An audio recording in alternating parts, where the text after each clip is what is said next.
A few years ago, I was at my friend's house for a Halloween party, and I remember as I was mingling, I was looking around and obviously I saw the most beautiful woman at the party. And naturally, every guy was coming up and trying to talk to her, act really funny, and impress her. And I kept noticing that nobody really caught her attention, and so she'd talk to a guy for a little while, and then she'd seemingly peel off and try to talk to somebody else. And at some point, I ended up nerding out in conversation with an awesome guy who worked in IT, and eventually we started talking about our mutual interest in the animated show BoJack Horseman. Side note, I'm curious, what do you think is the better show, BoJack or Rick and Morty? Let me know in the comments. And as we were talking, who walks over but the attractive woman at the party? And immediately she hears what we're talking about, and she looks at the guy and says, "Oh my god, you still watch cartoons? That's like weird." And like instantly I remember the energy just being sucked out of him, and he felt so self-conscious, and he started trying to like almost apologize and prove that he wasn't some weirdo. You know, he even said something like, I don't watch it that often, and yeah, maybe it is a little immature. And as he was saying this, I could see like the expressions of disgust and disdain kind of wash over her face. And without even thinking about it, I was like so upset that she just came over and like made this dude feel terrible. So I was like, fuck no, BoJack's great. And she was like stunned. And I remember following up with something like, some of the best writing on TV right now is in adult animation. Maybe you just don't have a great sense of humor. And almost immediately her entire demeanor changed. She went from completely rude and dismissive to apologetic and actually trying to prove why we should give her another chance. She was saying something like, "Oh yeah, I'm so sorry. Maybe I just don't get it. Can you tell me a little bit about it?" So what happened? Did I miraculously explain BoJack in a way that she never got and now she finally saw the light? No. I was probably the first guy at the party who wasn't trying to sell himself to her. And honestly, probably one of the few guys she's encountered in her life who wasn't trying to do that. And that's what a lot of guys don't understand about attracting women that are very beautiful and get a lot of attention. Because most guys act like shapeshifters or chameleons around beautiful women. They will only talk about subjects that they think women find appealing. They'll avoid their interests if they're worried that a woman might think it's nerdy. And basically they'll just agree with all of a woman's opinions,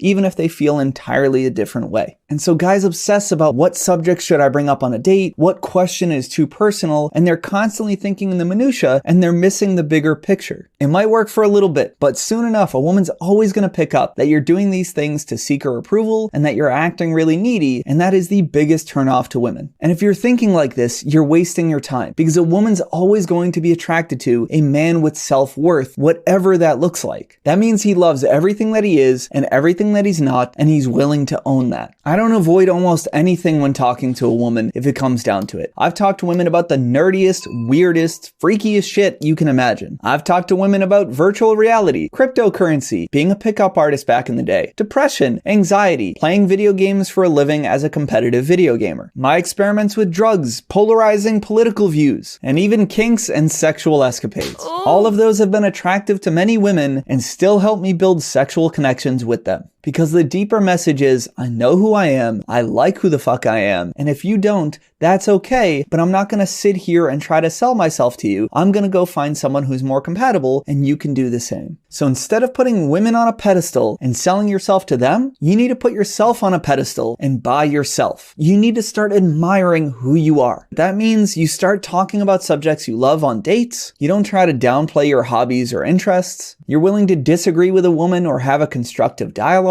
You set your boundaries when you feel like someone's crossing them, like how I did for that guy and her insulting his tastes. And that also means showing interest and flirting with a woman that you like and not only pretending to be a friend. The more that you respect yourself in front of beautiful women and show yourself appreciation, the more you'll build real self-worth and feel like a true equal. And women will naturally recognize that you're not putting them on a pedestal, you're not trying to sell yourself, and soon enough, they'll try to sell themselves to you. And if you want more practical tips on how to be a desirable man, check out my video here where I break down the 9 ways to make women feel attracted to you.